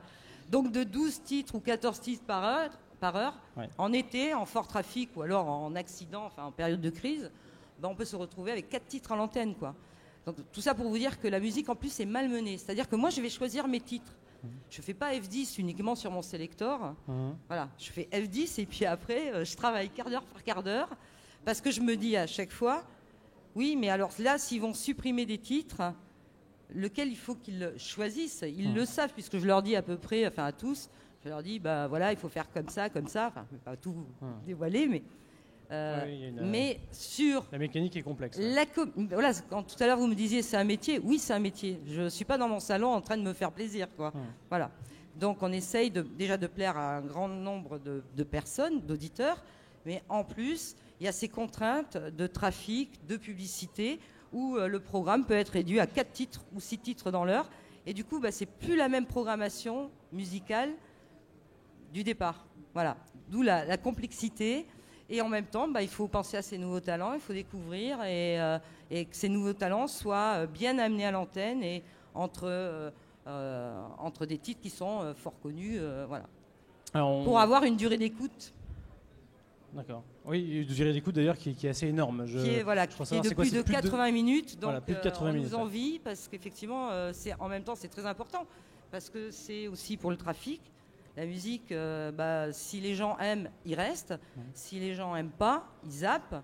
Et c'est pas le but du jeu, puisqu'il y a le trafic aussi qui est là. Donc la musique est aussi importante, et aussi pour la publicité, parce que... Alors la publicité, justement, on va en parler. Est-ce qu'elle est nécessaire, la publicité? Parce que si on peut compter sur un groupe autoroutier, le revenu publicitaire, quel rôle il a dans la vie d'une radio? Et puis, est-ce qu'il est facile à vendre? Parce que les chiffres sont rares, on ne parle pas des territoires, on parle à des axes. Ça doit être extrêmement différent. La publicité est nécessaire. C'est important puisque à l'origine de la publicité, c'est de l'information sur les produits. Donc moi qui dirige une entreprise de vente de publicité, je n'irais pas dire qu'elle n'est pas nécessaire. Ensuite, sur les radios d'autoroute, elle est assez spécifique, parce que les radios d'autoroute sont d'abord une niche qui a une audience particulière. C'est une niche, mais ça ne veut pas dire que c'est une petite audience. On a beaucoup parlé des aspects techniques, et puis après on est rentré dans les aspects éditoriaux, dans les aspects de programmation musicale. Quand on se met du côté de l'auditeur, ce qu'on vend en tant que publicitaire, c'est d'abord de la bonne radio. C'est de la radio avec des journalistes sur Autoroute Info qui font des enquêtes. C'est de la radio sur Sanef 107.7 que je connais bien, sur lequel il y a double voix le matin. Bref, on est exactement l'équivalent des grandes radios nationales. Et le fait d'avoir cette isofréquence de 107.7 fait que tous les Français peuvent avoir accès à cette radio. Alors on nous dit souvent que c'est difficile à vendre parce qu'on n'a pas de chiffres. Pourquoi? À l'origine, c'est la méthodologie de l'étude médiamétrie qui interroge les auditeurs de chacune des radios à leur domicile le lendemain de leur écoute. Sur les radios d'autoroute, la personne qui est dans sa voiture et qui voyage sur l'autoroute, elle quitte son domicile une fois sur deux. Et donc, quand on l'interroge, on ne tombe pas sur elle. Et donc, les données d'audience ne remontent pas dans l'étude spécifique de la 126 000 de médiamétrie. Il y a d'autres études qui existent, qui sont faites avec lesquelles on travaille, qui sont faites par Kantar TGI, qui ne nous donnent pas une idée des habitudes d'écoute, mais qui nous donnent une quantité d'écoute. Et on sait qu'on a 15 millions de Français en moyenne chaque année. Donc on n'est pas dans les ratios traditionnels des métriques de la radio, du marché radio national, mais on sait qu'on a quand même 15 millions de Français qui viennent sur les radios d'autoroute. Quand on rentre sur l'autoroute, on écoute le 107.7. Je ne vous fais pas l'argumentaire parce qu'il y a de l'infotrafic, parce qu'il y a de la bonne musique, parce qu'il y a de la bonne information, parce qu'il y a de la météo. Ensuite, on a une spécificité très forte, c'est que, c'est un chiffre que personne ne conteste, 100% de nos auditeurs, accrochez-vous, 100% de nos auditeurs sont dans une voiture. Et donc, tous ces automobilistes, ils intéressent le marché publicitaire. 100% de ces auditeurs sont en mobilité. Donc ils sont dans une mobilité, dans une voiture, donc ils ont des caractéristiques extrêmement précises. Soit ils partent en vacances, soit ils partent au travail. On a parlé un peu des pics d'activité sur les vacances, mais vous avez tous les jours des gens qui prennent l'autoroute pour leur travail. C'est très important, hein. Vous avez tous les jours des gens qui prennent l'autoroute pour aller au travail. Alors nous, quand on est ici à Paris intramuros, forcément, le périphérique, il y a du monde et il n'y a pas de 107.7. Mais il y a beaucoup de gens qui viennent de banlieue et qui rentrent dans Paris et qui ont besoin d'écouter l'information trafic et l'information des radios d'autoroute et qui l'écoutent pour savoir comment ça va se passer jusqu'au centre-ville. Donc on a beaucoup d'actifs. Donc ils ont des caractéristiques, les actifs. On sait qu'ils ont des revenus. Donc des actifs qui vont au travail et puis des actifs qui sont des professionnels de la route. Des gens qui roulent tous les jours pour aller dans le cadre de leur métier. Alors le plus facile à nommer, c'est les routiers, mais il y a aussi les VRP, puis il y a aussi tous les gens qui vont faire des affaires et qui prennent l'autoroute. Et ensuite, on a les vacanciers. Alors le pouvoir d'achat de l'autoroutier, il est assez élevé. Le pouvoir d'achat des gens qui sont sur l'autoroute, en fait, c'est assez segmentant parce que pour être sur l'autoroute, il faut avoir une voiture. Et pour avoir une voiture, il faut pouvoir se la payer. Et donc, mine de rien, ça, c'est peut-être un peu tragique d'un point de vue socio-culturel, mais ça reste un élément segmentant d'une certaine forme de pouvoir d'achat. C'est aussi pour ça que les annonceurs qui viennent sur l'autoroute sont beaucoup des gens les constructeurs automobiles qui veulent vendre des voitures, mais également les établissements d'assurance ou de mutuelle qui veulent toucher les automobilistes. Et les pétroliers. Et les pétroliers qui veulent qu'on fasse le plein plutôt chez eux que chez le voisin. Donc ça, c'est la première spécificité, c'est qu'on arrive à vendre à l'ensemble des annonceurs nationaux qui veulent toucher ces cibles d'automobilistes ou de gens qui partent en vacances ou qui vont à leur travail. La deuxième spécificité, c'est que comme on a une cible en mobilité, c'est qu'on adresse à la fois le marché national, mais également les marchés locaux. C'est que vous prenez un point de vente à Lyon ou à Roubaix, certes, il va aller chercher dans sa zone de chalandise, ce qu'il fait traditionnellement sur les radios locales, mais également, il va aller chercher les gens qui vont venir dans sa zone de chalandise. Et donc, aujourd'hui, on travaille avec certains points de vente de grands restaurateurs ou de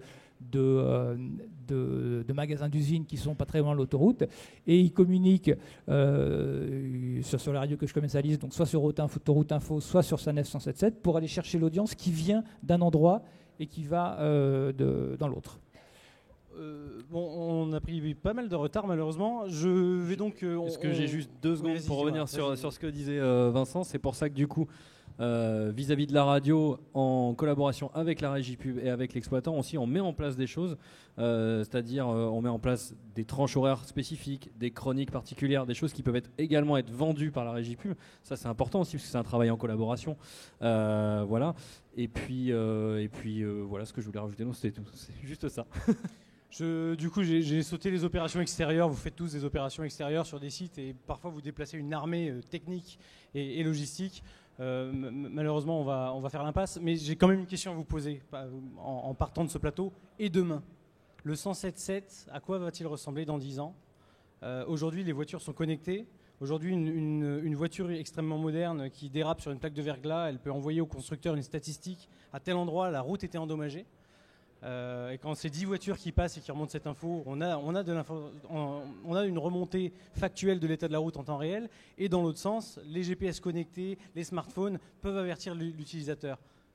À quoi va ressembler le métier de l'information trafic dans quelques années, d'après vous ? Juste d'un point de vue publicitaire, les gens continueront à être sur la route, donc ils seront amenés à entendre la publicité. Il y a quand même une chose extrêmement importante qu'on trouve avec la radio, et c'est pour ça qu'on voit avec toute la déferlante du digital qui fragilise certains médias, le média radio est très peu touché pour une raison simple, c'est que la radio amène une présence.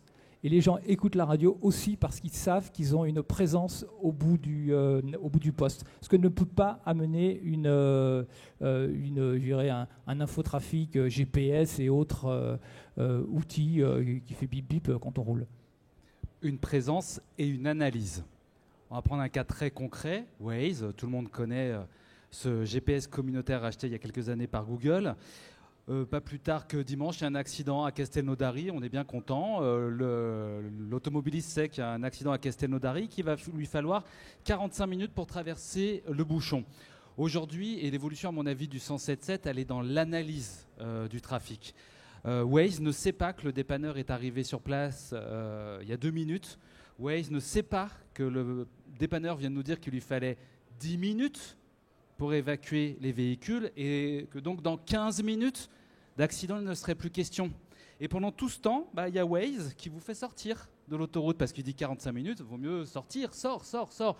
Nous on déconseille de le faire parce qu'on sait que dans 10 minutes, un quart d'heure, la situation va rapidement s'améliorer. Et donc le 107.7, à mon avis, comparé il y a 25 ans, où on était plutôt dans une radio de signalement, il y avait moins de PMV, il n'y avait pas ces systèmes communautaires, donc oui, on signalait un accident, un chien écrasé, etc. On se dirige de plus en plus, je ne dis pas qu'on va arrêter la radio de signalement, mais on se dirige de plus en plus vers une radio de service, de vrai service et d'analyse de tous les systèmes qui nous envahissent, comme Waze, comme TomTom, comme Coyote. Il faut un peu d'humain aujourd'hui, et à mon avis, tant qu'on n'a pas inventé l'intelligence artificielle, l'analyse trafic humaine va être justement un vecteur de développement pour le 107.7. Et puis pour revenir, tu parlais de Waze, on se sert nous aussi de tous ces outils, de tous ces nouveaux outils, c'est-à-dire soit le concessionnaire leur apporte également de l'information. Par exemple pour le groupe SANEF, ils sont partenaires du programme Connected Citizens de Waze, ce qui leur permet de fournir de l'information à Waze. Et je crois que côté Radio Massy Autoroute, il y a une utilisation de Waze qui est faite pour le secteur non concédé. Les deux programmes. Maintenant, Vinci Autoroute a signé aussi un partenariat comme SANEF pour le Citizen, et on a aussi le broadcast tool pour la radio. Donc voilà, on se sert de toutes ces sources, toutes ces nouvelles sources d'information pour aussi compléter notre information. Et l'information, il y a l'exploitant qui la donne, mais il y a aussi l'auditeur. Et l'auditeur, via les nouveaux moyens de communication que sont les réseaux sociaux, que sont Facebook, que sont Twitter, évidemment, on n'encourage pas du tout l'utilisation de ces outils au volant, c'est pas le but. Mais en tout cas, ces informations, elles remontent par ces canaux-là aussi. Et à nous, radio, qui sommes aussi une porte d'entrée de ces informations, de les fournir à l'exploitant et aussi de faire vivre la radio avec ça. C'est ce qu'on dit aux auditeurs. Nous, on vous donne des événements, mais ces événements qui peuvent se passer sur votre parcours, c'est vous aussi qui les faites vivre via la radio et via les réseaux sociaux. Merci à tous. On est en retard. Merci pour votre participation. The European Radio Show. 3 days to learn about all the trend-setting innovations driving the radio market forward.